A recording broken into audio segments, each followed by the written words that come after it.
What is up, guys? I'm Celeste Williams, aka TheSwolefessor, here to educate you on health, fitness, social well-being. And today, guys, I want to explain to you why, when it comes to training for hypertrophy, you probably don't want to train like a bodybuilder. Meaning, if you're trying to actually maximize muscle growth, you don't want to train the way that most bodybuilders stereotypically train. Now, the reason I'm doing this video, guys, is because in the last video, you guys already know, I asked you at the very end if you guys want to see the next video be over, volume, where I go over minimum effective volume, max recoverable volume, or over the 3 tools for body composition. And right now it looks like the video for volume is in the lead in terms of like votes, in terms of what you guys want to see. However, it occurred to me that I can't very well do the video over that yet until I really nip some of this stuff in the bud. So for starters, in the description down below, I'm gonna have every video that I've done relating to all the topics I'm gonna be talking about in this video, just kind of more condensed.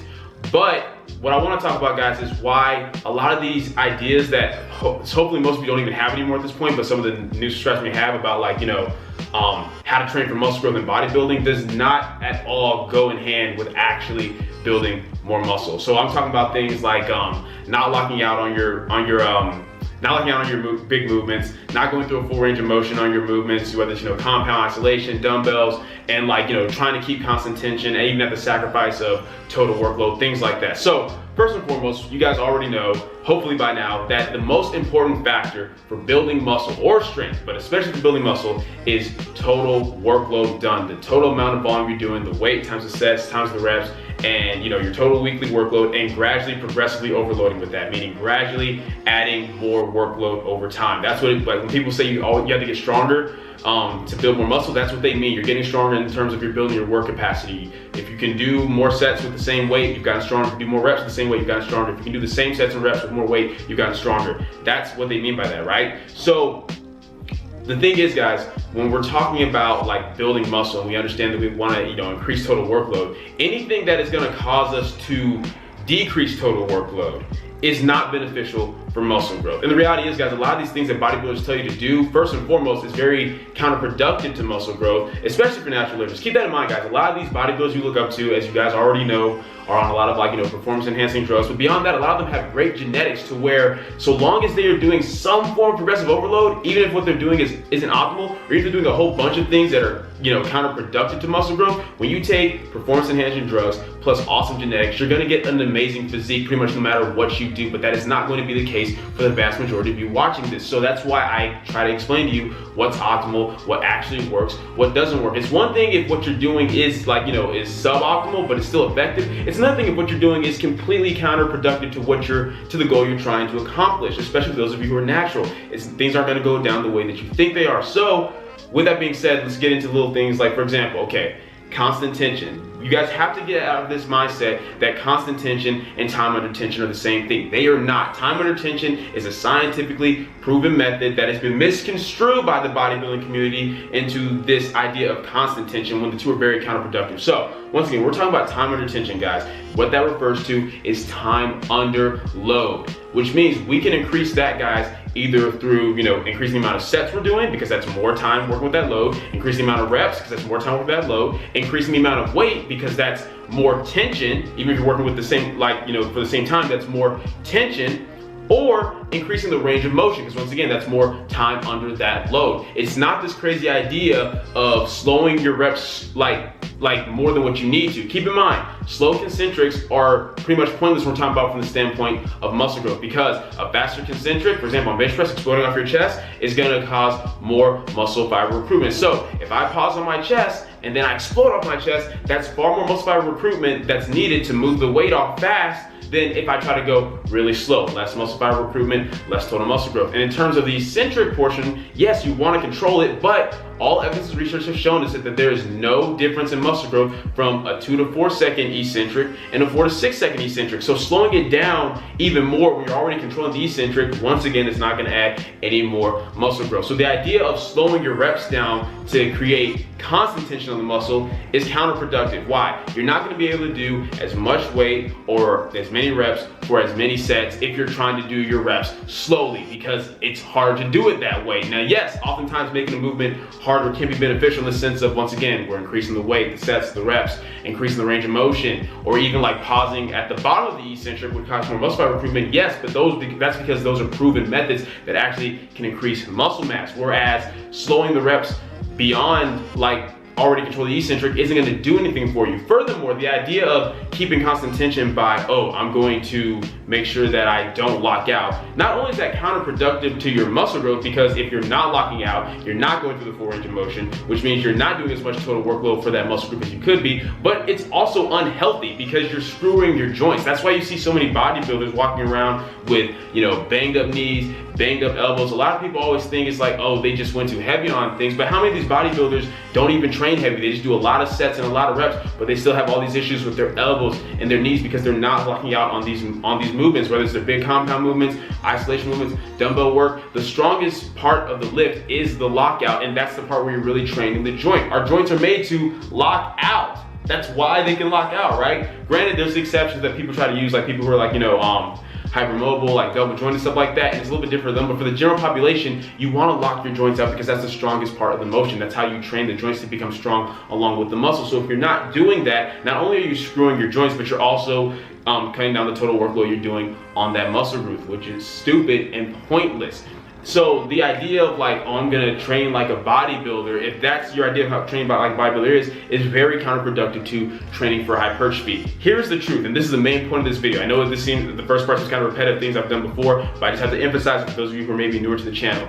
There is very little difference between training for strength and training for hypertrophy, because once again, the two go hand in hand. Even if your focus is purely on hypertrophy, you are still gonna get stronger from that. Even if your focus you think is purely on strength, there's still gonna be muscle growth from that. Why? Because whether you're training for strength or hypertrophy, there's always total workload involved. There's always the two key components, volume and intensity. The main difference between the two is when you are focused on strength, you're going to have a slightly more focus on intensity. There still has to be total workload and sufficient volume, because if there isn't, then you're not going to be able to adequately get stronger regardless. In the same way that if you're training for hypertrophy, there's more of a focus on volume, but there still has to be some intensity. If there's no resistance, then you're no longer weight training, right? Or even if you're doing calisthenics, the resistance is your body weight. You can't get stronger lifting nothing, right? So regardless, the two will always go hand in hand, even if you're more focused on one than the other. The main difference is, like I said, is gonna be with hypertrophy training, there's more of an emphasis on the volume and less on the intensity, and you're probably gonna have a little bit more accessory work because you're trying to create more volume with the accessory work and maybe focusing on your weak points a little bit more in terms of building muscle.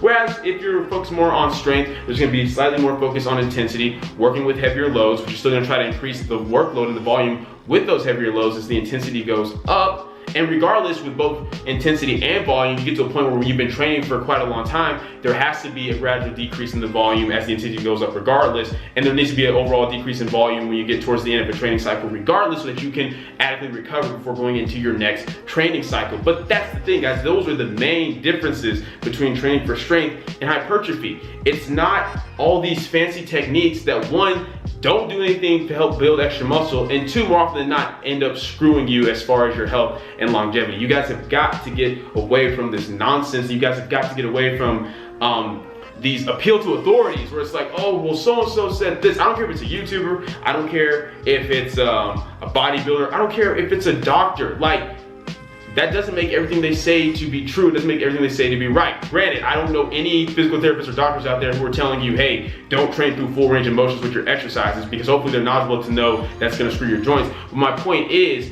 information, when we also say this channel, information made valid by the information itself, which will also have in the description down below how to discern valid fitness information from BS. The reality is this, guys, we know total workload is the most important thing for hypertrophy. Doing anything that's going to decrease the total workload is counterproductive. You cannot do as much weight for as many sets or as many reps when you're focusing on not going through a full range of motion and slowing your reps down beyond what you need to keep constant tension, which once again is pointless because there is zero evidence to support that constant tension will add any additional muscle growth, because constant tension is not time under tension. I cannot make that any more clear. And for those of you who still continue to try to contest this, but being like, oh, well, this bodybuilder's trains with constant tension, he looks this way. Once again, you can make progress in spite of something that you're doing, not because you're doing it. The only way that anyone can prove that constant tension will actually promote muscle growth is if they focus on that and that alone, meaning you can't worry about total workload or progressive overload, because we know those things are gonna help you build muscle as long as you're doing it in some form or another, even if you're doing something that's counterproductive to building muscle. So here's what I mean, for example. If you want to prove that constant tension works, get on a training program where there's no increase in reps, there's no increase in sets, there's no increase in weight. The only thing you're doing, you're working with the same weight for the same sets and reps over and over. The only thing you're doing is constantly slowing your eccentrics down more and more and more. Maybe at first you're slowing it down by 2 seconds, then 4 seconds, then 6 seconds, 8 seconds. That way you're just constantly increasing the constant tension, right? Do that for a training cycle. I mean, do it for more than 3 weeks, because like due to the biological law of accommodation, you can get, you know, growth from the same stimulus for up to 3 weeks. So do it for longer than 3 weeks. Maybe do it for 12 weeks. I don't know if you're gonna actually do this, but if you really wanna prove this, this is what you have to do. You have to like do this, go to the lab, track your results, something like that. But you know what? Don't even go to the lab. Just do that for 12 weeks and see if you and then go get your muscle mass like looked at and tested. See if you actually build any muscle that way. If you are natural, you will not. It is impossible, because you are not providing any type of workload or increasing that stimulus for growth. Yes, you're increasing constant tension. You can go in the lab and see that if you go from like, you know, a 2-second eccentric to a 10-second eccentric, you have increased constant tension on the muscle, but you will see no growth from it, period.